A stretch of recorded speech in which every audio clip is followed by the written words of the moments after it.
Fala meus amigos, estamos começando aqui mais um vídeo do canal, que é a única coisa que esses bandidos desgraçados não estragaram ainda, e eles continuam aqui com as coações, com as ameaças, com um joguinho sujo e medíocre de gente desse nível, né? Que eu não consegui me livrar dessa gente fedorenta ainda.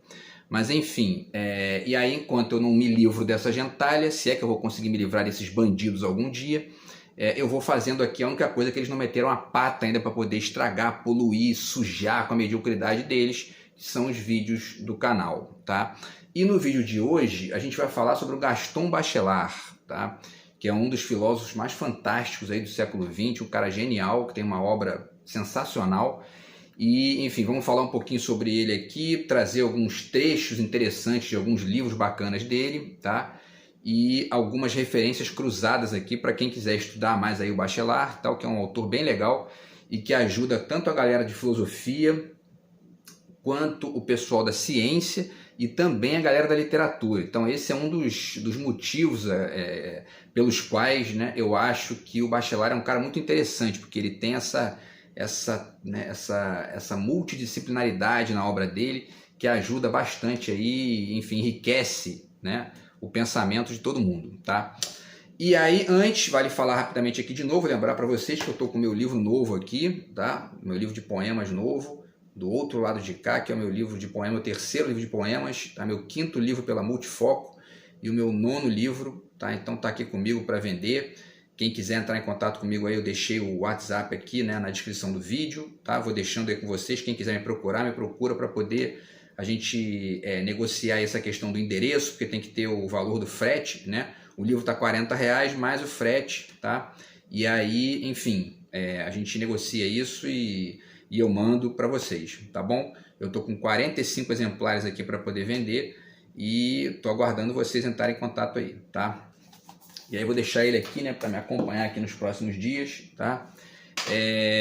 E pessoal, lembrando também que a gente tem aqui também, né, a nossa caneca do canal, tá aqui, né, ó, do outro lado de cá, nossa caneca bacana aqui também, que também tá na descrição do vídeo lá para quem se interessar, tá? E finalmente o nosso adesivo, tá? Que eu também fiz aqui uns adesivos do canal para poder vender aqui, quem se interessar aí também em ajudar a gente, tá? Será sempre bem-vindo, tá? E a gente já passou dos 1000 inscritos no canal, né? Estamos com quase 1200 aí, é bacana, estamos crescendo aos pouquinhos, né? Apesar dessas sabotagens doentias e nojentas aí, eu vou, enfim, crescendo aqui aos pouquinhos. Poderia estar crescendo mais rápido aqui, certamente não fosse esses sabotadores, mas enfim, né? A gente vai trabalhando com o que tem aqui, né? E aí, pessoal, então isso é muito bom, então duas boas-vindas aí aos inscritos novos que entraram nessas últimas 2 semanas aí, que foram mais de 100, né? Enfim, e esperamos aqui que o canal cresça mais aí para poder ir ampliando a troca de ideias, apesar do hackeamento aqui, da sabotagem desses bandidos, tá? Então, pessoal, o Gaston Bachelard, vamos começar a falar dele, né? Ele nasceu no dia 27 de junho de 1884, tá? Na França, né?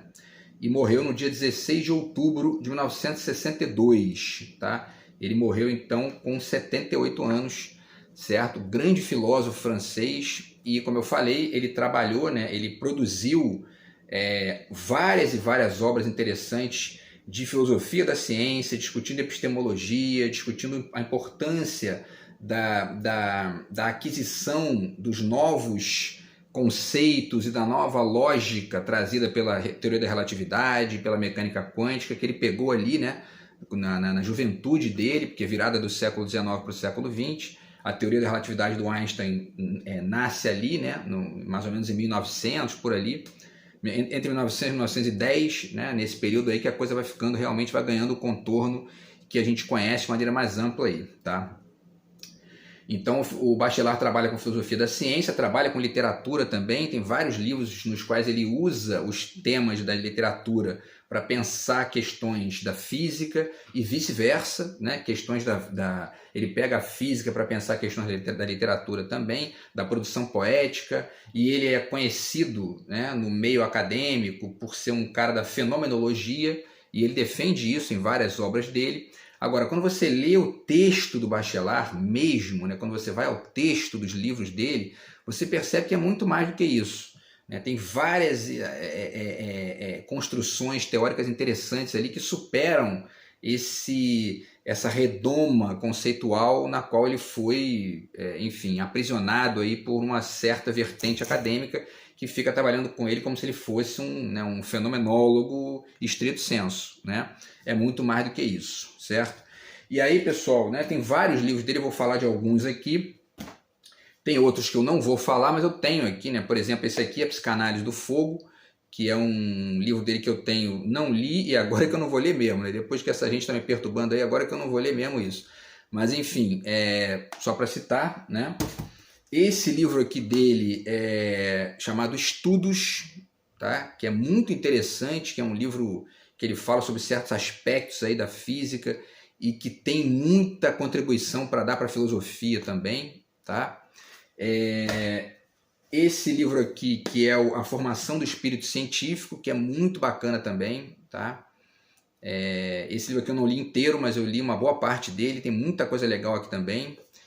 E esse livro que eu estou lendo agora, na verdade, que é A Experiência do Espaço na Física Contemporânea, tá?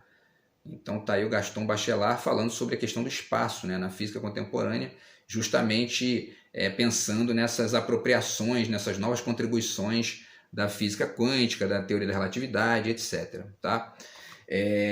Então, enfim. E aí, pessoal, o que acontece? Eu estou trazendo para vocês aqui alguns livros dele, tá? Nos quais ele pensa a filosofia, a ciência e a literatura juntos, tá? E aí eu vou falar um pouquinho, eu vou pegar um trecho de cada livro, certo? Não vou falar do livro, fazer resumo do livro nem nada, eu vou fazer aqui apenas um exercício com vocês de reflexão sobre um ponto que ele traz da obra e algumas obras cruzadas da literatura e da filosofia que podem ser utilizadas para pensar esse tema junto com o Bachelard, tá? Então, por exemplo, tá na Poética do Espaço, é o primeiro livro dele aqui que eu vou citar para vocês. Está aqui, ó, tá? A Poética do Espaço. Livraço, grande livro, certo? Na página 209, eu separei um trecho aqui na página 209, na qual ele fala sobre a questão do deserto, que é muito interessante. Ele fala, né, ó, a imensidão no deserto vivido repercute numa intensidade do ser íntimo. Como diz Philippe Diollet, viajante cheio de sonhos, é preciso viver o deserto tal como ele se reflete no interior do vagabundo, né? É preciso viver o deserto tal como ele se reflete no interior do vagabundo. Isso é muito interessante porque o deserto é uma figura que comparece na literatura, na história da literatura, em vários autores, né? Por exemplo, no Jorge Luiz Borges. Nós temos aqui o Aleph, tá? E aqui nesse livro, no Aleph, além do conto Aleph, que é um conto brilhante, né, um dos mais conhecidos do Borges, ele tem um conto aqui chamado Os Dois Reis e os Dois Labirintos, na página 141, na qual ele conta uma história, né, de um rei da Arábia, enfim, né, eu não lembro o lugar, não vou aqui, mas eu acho que é Arábia, Babilônia, ali, uma coisa do tipo. E aí um dos reis vai no reino do outro, né, enfim, e faz monta uma questão ali ligada a um labirinto, que é um labirinto de tipo tradicional, né? Quer dizer, o rei que está recebendo, né, esse rei de fora, ele cria ali uma espécie de enigma, né, e bota o cara para poder, enfim, andar dentro de um labirinto lá, que o cara vai andando, não acha saída, demora, e aí tem que buscar ele lá dentro, ele passa por uma certa humilhação, e aí o cara vai embora, né? E aí o cara vai embora e convida esse outro rei para poder ir lá no país dele. E aí quando esse outro rei vai no outro país dele, ele diz, ó, agora aqui também tem um labirinto, só que é um labirinto diferente. E aí joga esse rei no deserto, né? E aí o cara não consegue achar saída, e aí é o Borges brincando com esse deslocamento de sentido, né? Trabalhando o deserto como um labirinto. Porque da mesma forma que o labirinto tradicional, né, o deserto também é um lugar muito difícil de sair, né, porque você não vê a saída, né, tudo igual, né, você olha para um lado, olha para o outro, não tem nada, é a mesma coisa, é areia para tudo que é lado, e você fica meio que perdido, né, mas num espaço que não tem corredores, não tem, né, enfim, não é um espaço claustrofóbico no sentido do fechamento, né? Mas sim da abertura, né? Uma coisa meio, né? uma ambivalência que o Borges criou aqui, tá? Nessa história. E aí, nesse sentido, o labirinto, aliás, o deserto, né? Trabalhado como labirinto pelo Borges, não tem exatamente esse sentido que o Bachelard traz, né? Do vagabundo, né? Mas é uma forma de pensar isso, tá? É uma forma que a literatura usou para trabalhar essa questão do deserto, né? E aí essa questão do deserto tido como um trabalho, né? tido como um símbolo, né? Uma obra de movimento, de dinamismo, enfim, de vagabundagem, né? No sentido mesmo de vagabundear, no sentido de andar sem muito compromisso e tal, lembra várias figuras da literatura. Por exemplo, o Flâner, né, do Baudelaire. Está aqui, né, os poemas em prosa do Baudelaire. Então lembra essa figura do Flâner aí, que é, enfim, muito estudada na literatura e que surge com a questão das cidades urbanas na Europa, né, na França especialmente. E o Baudelaire tem vários trabalhos nos quais ele reflete isso aí, tá? Outra figura também que aparece de maneira muito evidente associada a essa questão que o Bachelard levanta é a questão do cigano, como ponderada aqui pelo Agamben, tá? Nesse livro aqui que é o Meios Sem Fim, certo? Que são notas sobre política, e ele fala sobre várias questões aqui, dentre elas a questão da língua, né? E dos povos como ciganos. Então ele fala que no limite todo povo é cigano, ele está ali estendendo o raciocínio, né? E de certa forma ele está falando sobre essa questão da mestiçagem, né? Que é uma característica do povo brasileiro, em maior ou menor medida ali, né? E, enfim, isso é interessante para pensar o Brasil também, para pensar a relação do Brasil com o mundo, né? Então essa questão do cigano, dos povos como ciganos, é uma questão que pode ser pensada junto com essa questão do deserto, como algo que pode ser visto como um símbolo de vagabundagem, no sentido de caminhar, tá? Enfim, você caminha, você faz caminhar esse sentido do que é o povo, né, em uma certa perspectiva, quando você entende essa questão que o Agamben está levantando aqui, certo? E quando a gente estuda a história de Portugal, por exemplo, a gente percebe nitidamente que é muito isso mesmo, né? Portugal era um país com uma série de cruzamentos étnicos e culturais ali nos seus primórdios, e isso foi se refletir na maneira como eles vieram para cá e na maneira como o Brasil se constituiu e etc. Algo diferente dos ingleses quando eles foram para os Estados Unidos, enfim, né, para o pedaço de terra lá que hoje são os Estados Unidos, né? E por último, obviamente, que essa figura, né, do vagabundo ali, entendido como algo ligado à dinâmica, ao movimento, lembra do Macunaíma, né, do Mário de Andrade. Então está aqui esse grande romance do Mário de Andrade, que é o Macunaíma, né?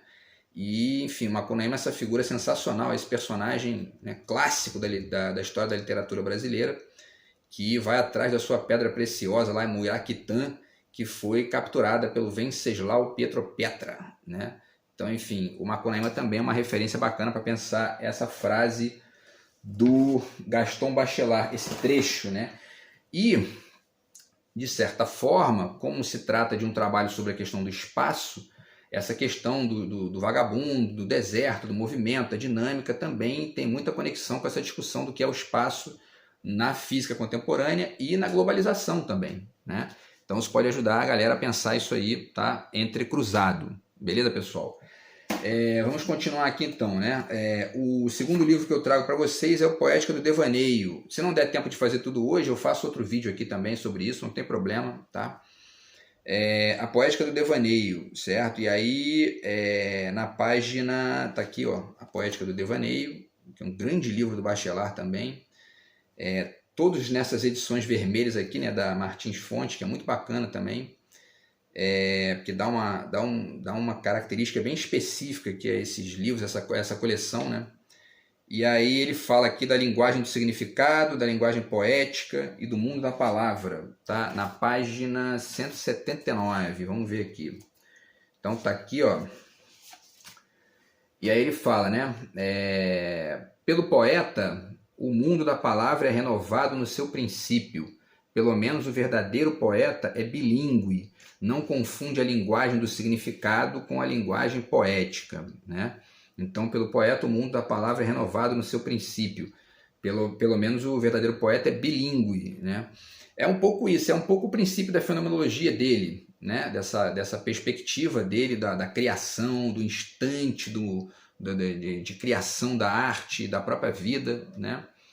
E não confunde a linguagem do significado com a linguagem poética. Então, quer dizer, existe uma diferença, né? O Bachelard está ponderando aqui que existe uma diferença entre a linguagem do significado e a linguagem da poesia, que é uma linguagem que joga em outro registro, né? Agora, tem certos trechos do Bachelard que a gente percebe que ele entendeu que no próprio cotidiano, né, a linguagem do significado, ela também é, de certa forma, dinâmica, né?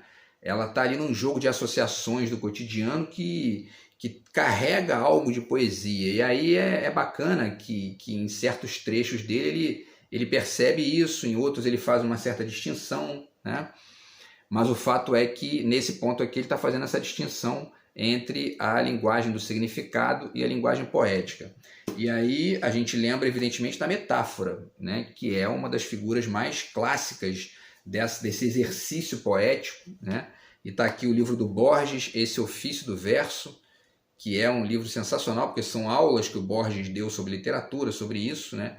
E tem um capítulo aqui que ele fala sobre a metáfora, tá? E aí o capítulo está na página, vamos ver aqui, o capítulo está na página 29, tá? E aqui na 41 tem um trecho dele, na 41 ou na 40, deixa eu ver aqui. Sim, na 40, na verdade. Na página 40 ele fala da questão da sugestão, né?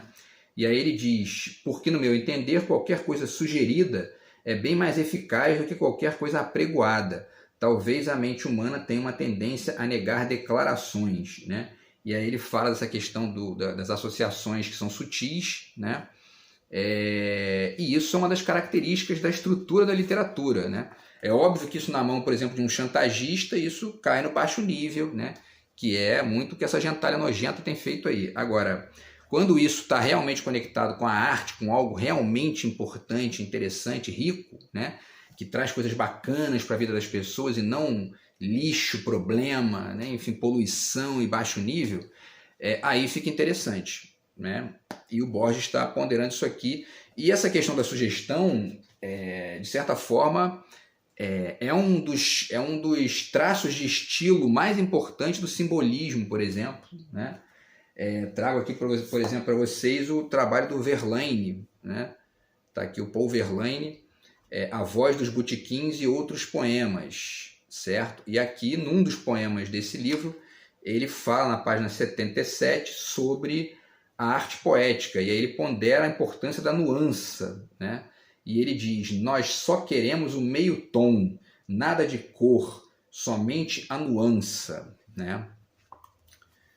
E a poesia moderna e contemporânea, ela funciona desde o início, né? Desde o início da modernidade de maneira mais ampla, ela funciona muito mais pautado por essa lógica da nuance, né? Da sugestão, do sentido sutil, ali, da metáfora, das formulações linguísticas indiretas, né? E que obrigam o leitor a fazer uma reflexão para poder entender o sentido oculto que está, né, nesse jogo aí, certo? E isso é uma das riquezas da literatura e, ao mesmo tempo, uma das janelas reflexivas e filosóficas da literatura, porque isso obriga você a sair do lugar passivo, né, de leitor que está recebendo ali todas as frases muito certinhas, sujeito, verbo, predicado, tudo muito explicadinho, para poder ser obrigado, né, a ponderar de maneira mais ampla o que você está recebendo como informação, né?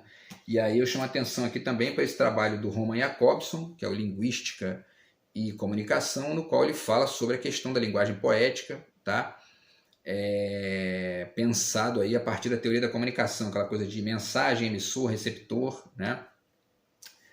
E o Jakobson fala aqui que uma das características da mensagem poética, da linguagem poética, né, é justamente o foco centrado na mensagem, e não nem no emissor, nem no receptor, tá? Isso aí pode ser pensado também pela galera que se interessar por, enfim, por ampliar isso que o Bachelard está trazendo aqui, tá?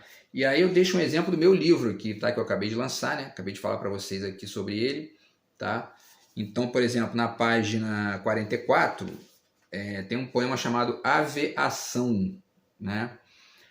Que já é uma sugestão, né? Porque eu cortei ali a palavra aviação, né? Para ave de pássaro, e ação, né? Então, isso já sugere ali a ação de uma ave, né? E aí o poema é curto, ele é tudo aquilo que, apesar do peso, voa, né? E aí as quebras de palavras ali, elas sugerem uma ambivalência de sentido que está ligado tanto à questão do peso, né? Quanto à questão do voo, quanto à questão do movimento e tal, né? Então é muito isso que o Bachelard está ponderando ali, essa característica da linguagem poética, que é superar a do significado comum, tá? E aí, pessoal, vamos ao terceiro aqui. Provavelmente vai dar para fazer só 4, né? Mas a gente faz aqui, depois a gente faz um outro vídeo para poder finalizar o restante aqui das reflexões, tá? O próximo livro dele que eu vou citar deixa eu ver aqui, A Água e os Sonhos, tá aqui, ó, A Água e os Sonhos, que é um livro também muito bacana, muito bonito, do Bachelard.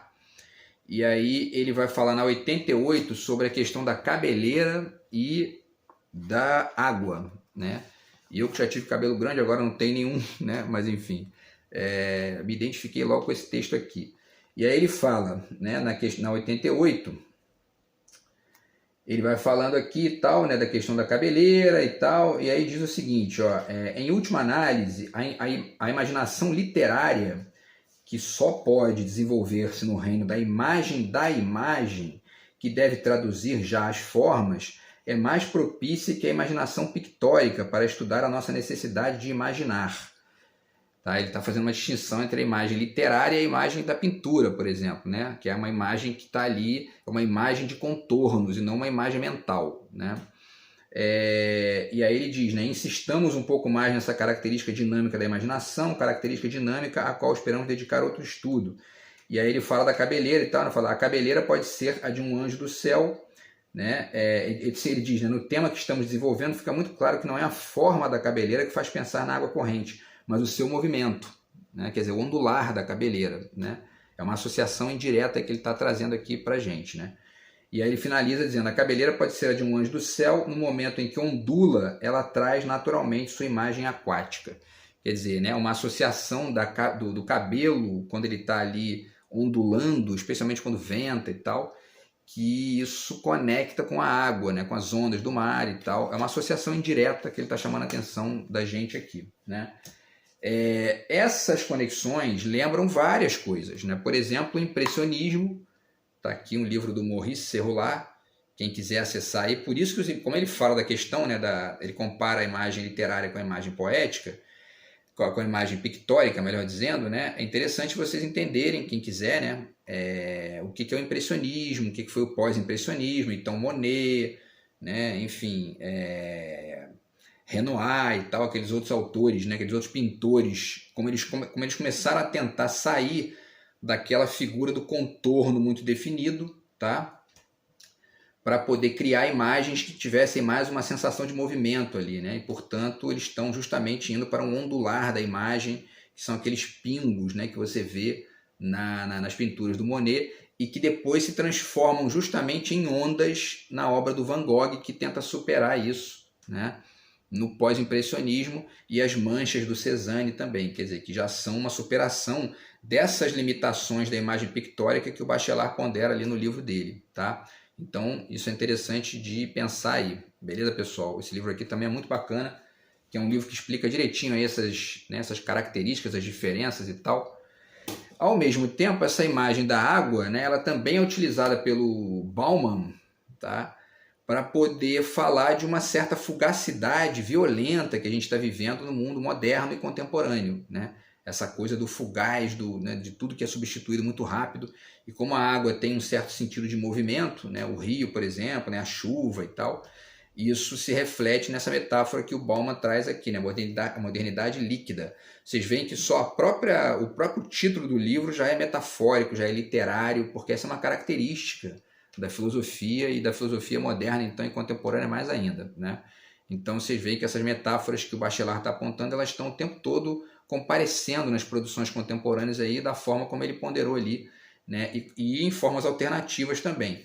A gente tem uma forma alternativa dessa figuração da água no conto mais famoso, né, do Guimarães Rosa, que é o Terceira Margem do Rio, né?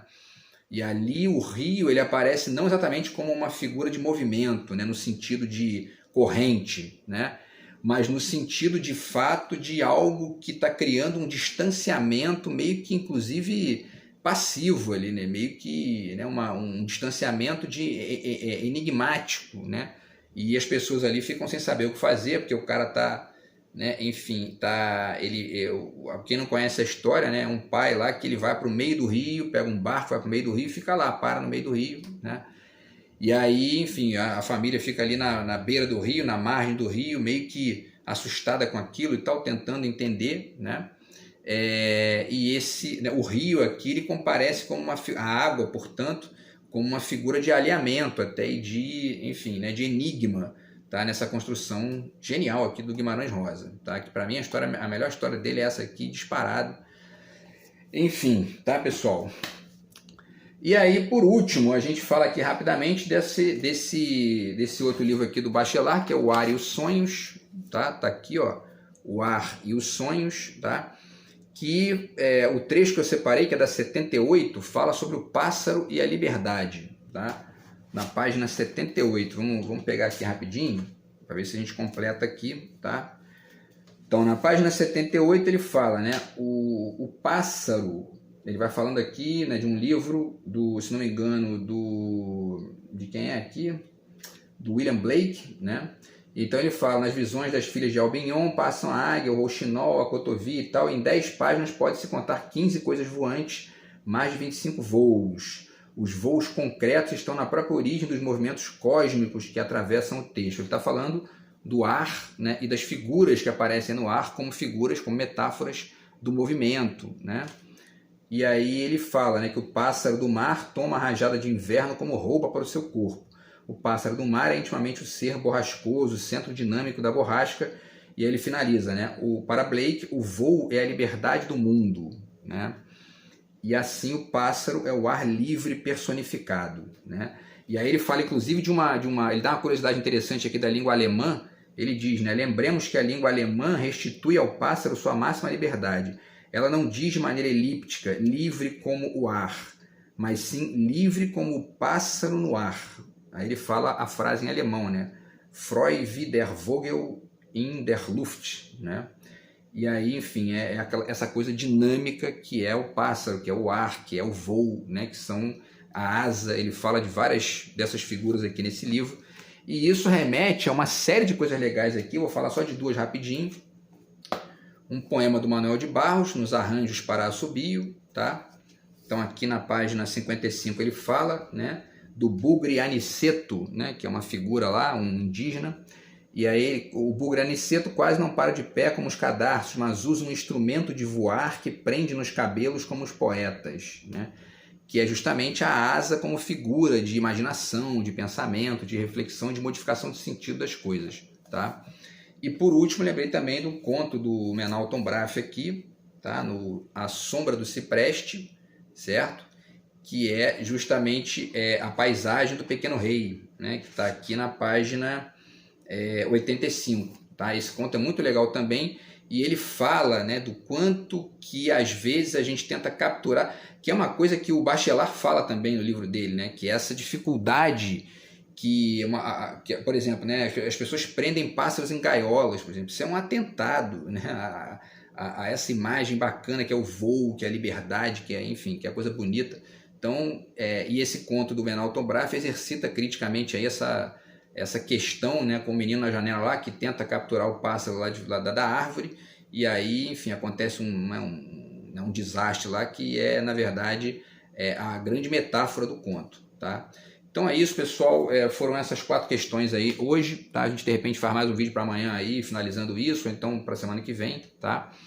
E eu quero fazer um vídeo também sobre a questão do petróleo também, que eu já vi um negócio interessante aí que a gente pode ponderar aqui no canal, enquanto essa gente não destrói. Beleza, pessoal? Então é isso, a gente volta no próximo vídeo do canal. Um grande abraço, tamo junto, fui!